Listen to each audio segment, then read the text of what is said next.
President Biden says more sanctions are coming, but for now, this new round of sanctions is against military and political leader Alvaro Lopez Miera and the Interior Ministry Special Brigade. Now, an organizer of multiple demonstrations in West Palm Beach over the last 2 weeks says he's not sure this new round of sanctions goes far enough. It does sound overall like a positive direction that Biden has taken,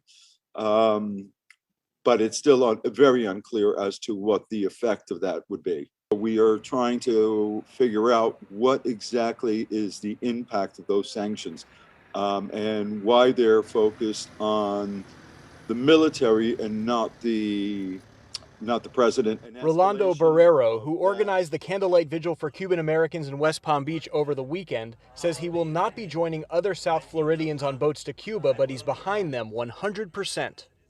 I wish them well. An escalation of that magnitude is what we need to do to embolden the Cuban people to continue their fight.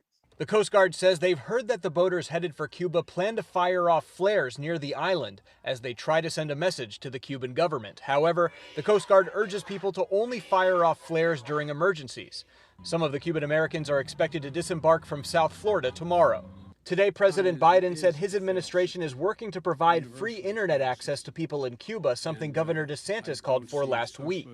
Today in Fort Pierce, the governor said he has not yet heard of any concrete plans from the White House regarding internet access in Cuba, though there are different technologies available to make that happen. We haven't had anybody respond to me in any way about that. Honestly, it's kind of the least you can do at this point to just simply help them restore connectivity. Reporting in Palm Beach County, Steve King, WPBF 25 News.